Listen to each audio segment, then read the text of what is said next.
كنتم خير أمة أخرجت للناس تأمرون بالمعروف وتنهون عن المنكر وتؤمنون بالله. Dans une autre version, juste Subhanallah, Alhamdulillah, la ilaha illallah, wallahu akbar. Les gens, ils ne comprennent pas que Dieu est miséricordieux, il nous a facilité les choses. Quelquefois, on se complique les choses alors que Dieu nous les a facilitées. Tu as fait beaucoup de péchés, dis Subhanallah, Alhamdulillah, la ilaha illallah, wallahu akbar, wa la hawla wa la quwwata illa billah. Khalas. Est-ce qu'il y a quelque chose de complexe, de compliqué dans cela? Et chaque parole renferme des trésors. Et parmi ces paroles, il y a une parole qui est en elle-même un trésor. Le prophète alayhi salatu wassalam fait sahih, il dit, ici, ne vais-je pas t'indiquer, ala adulluka, ici, ne vais-je pas t'indiquer une parole qui fait partie des trésors et qui est un trésor parmi les trésors du paradis? Kenzun min kunuzil jannah, la hawla wa la quwwata illa billah. Le prophète alayhi salatu wassalam, il rappelle que quand tu dis la hawla wa la quwwata illa billah, c'est un trésor. Parmi les trésors du paradis. Alors, imagine, tu es au paradis. Tu ne profites pas simplement des délices, mais tu découvres un trésor dans un endroit qui est lui-même un trésor, al-Jannah. Allahumma arzuqna al-Jannah. Eh bien, le prophète, il te dit, c'est comme si tu trouvais un trésor dans un endroit l'endroit est déjà un trésor. Alors, imagine la sensation, imagine l'importance que tu vas donner à ce trésor. Eh bien, c'est une kalima, une parole. La hawla wa la quwwata illa billah. Fi sahih, le prophète alayhi salatu wassalam nous rappelle que cette parole, هذه الكلمة, elle est تحت عرش الرحمن, elle est sous le trône du miséricordieux. La hawla wa la quwwata illa billah. Allah lui a donné tellement d'importance qu'il rappelle que, à travers son prophète alayhi salatu wassalam, qu'elle est sous le trône d'Allah tabaraka wa ta'ala, عرش الرحمن, le trône du miséricordieux.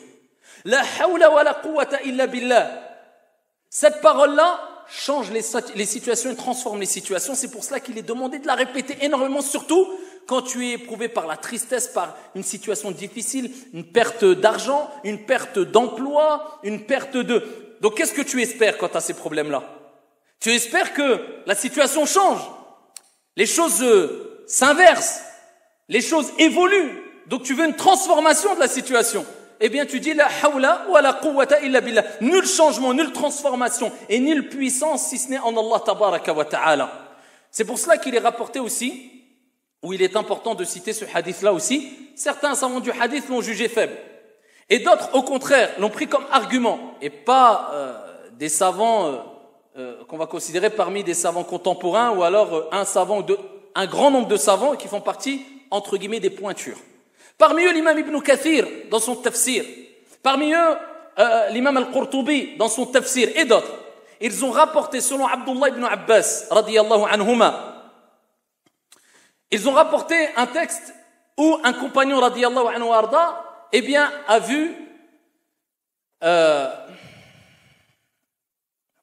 Auf ibn Malik, rahimahullah ta'ala, a vu son fils être capturé. Donc son fils a été capturé. Et quand ils ont capturé son fils, il s'est attristé, comme tout père, comme toute mère s'attristerait si elle perd son enfant, d'autant plus si elle sait que son fils a été capturé. Vous imaginez la situation dans laquelle tu peux être si tu entends que ton fils a été capturé, ton fils a été kidnappé, imagine-toi l'état de la mère. Mais tu as le prophète alayhi salatu wassalam à côté de toi. Donc tu te diriges vers lui. Comme les gens aujourd'hui, souvent, ils ont tendance, et moi le premier, on a tendance quelquefois c'est comme ça l'être humain, sa foi elle baisse, elle monte, mais quand on a un grand malheur, on a tendance à revenir vers la religion ou vers les gens de science. On a envie de se confier, on a envie et ça, je rappelle encore une fois, comme je le rappelle souvent, si tu veux que le résultat positif vienne rapidement, précipite-toi à demander d'abord l'aide d'Allah Azza wa Jalla avant d'aller voir les gens. Eh bien, on a tendance à aller voir les gens, j'ai besoin d'aide, etc. Imagine-toi à leur état. Ils ont le prophète alayhi salatu wassalam à côté d'eux. Ils vont le voir, ils ont dit, ya Rasulallah, le père va voir le prophète, et il dit, ya Rasulallah, mon fils a été capturé. Un conseil, que dois-je faire? Alors vous imaginez l'état des gens, ici, aujourd'hui, ou de la personne qui verrait son fils kidnappé ou perdu, ou qu'Allah nous en préserve toutes et tous, eh bien, si tu venais le voir, et tu lui dis, que dois-je faire? Bien sûr qu'il y a des causes aujourd'hui, on dirait, appelle la police, bien sûr, mais quand toutes ces causes ont été faites, imaginez-vous, tu lui dis la hawla wa la quwwata illa billah. Il va claquer peut-être la porte et dire, moi je suis venu lui demander un conseil, mon fils est kidnappé, il a été pris. Lui il me dit, dis ça. La hawla wa la quwwata illa billah. Mais parce qu'on ne donne pas de l'importance aux paroles divines et prophétiques. On ne comprend pas que c'est Dieu qui met les faits dans les causes et que c'est Allah qui change les situations. Et quand il veut quoi que ce soit, il dit kun fayakun, sois ici. C'est facile pour Dieu. Quand tu auras cette certitude-là, wallahi, tu vas dépasser ici toutes les épreuves, si grandes soient-elles, mais avec une facilité qui va t'impressionner toi le premier. Et on est loin du tawakkul, illa ma rahim Allah. Le prophète alayhi salatu wassalam, il a dit au kidnappé ton fils, il est en danger de mort. Répète la hawla wa la quwwata illa billah et dis à ton épouse de répéter cette parole-là. D'accord? De prouver à Dieu que tu sais que c'est lui qui change les situations et qui transforme les choses. Et qu'il n'y a aucune puissance si ce n'est d'Allah subhanahu wa ta'ala. Il est parti voir son épouse. Elle lui a dit, qu'est-ce qu'a dit le prophète alayhi salatu wa sallam? Elle a dit, on doit dire la hawla wa la quwwata illa billah.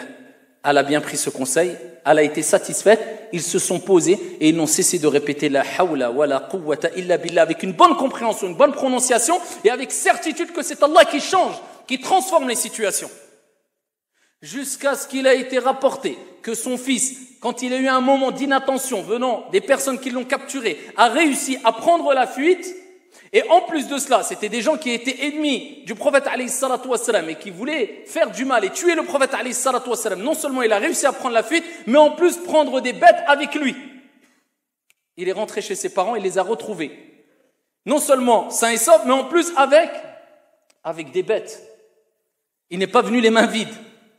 Et quand ils ont été rapportés ça au prophète alayhi salatu wassalam, le prophète sallallahu alayhi wa sallam a dit, c'est à ton sujet, à ce sujet-là. C'est pour cette situation-là qu'Allah jalla wa ala a révélé le verset coranique wa man yattaqillah yaj'al lahu makhraja wa yarzuqhu min haythu la yahtasib.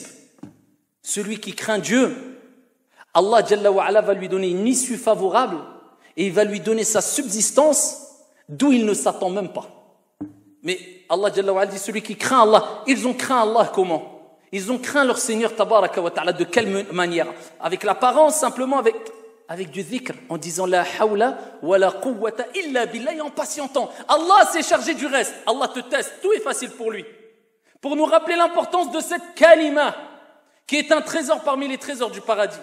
Cette kalima qui te permet de voir tes péchés expiés. Cette kalima qui est une parole qui est sous le trône du miséricordieux. Wa fi sahih, le prophète alayhi salatu wa sallam a dit la hawla wa la quwwata illa billah babun min abwabil jannah. C'est une porte parmi les portes du paradis. Les savants ont dit que celui qui l'a dit, la prononce, la répète avec bonne compréhension et certitude, Allah tabaraka wa ta'ala lui facilitera l'entrée par cette porte qui est une porte du paradis.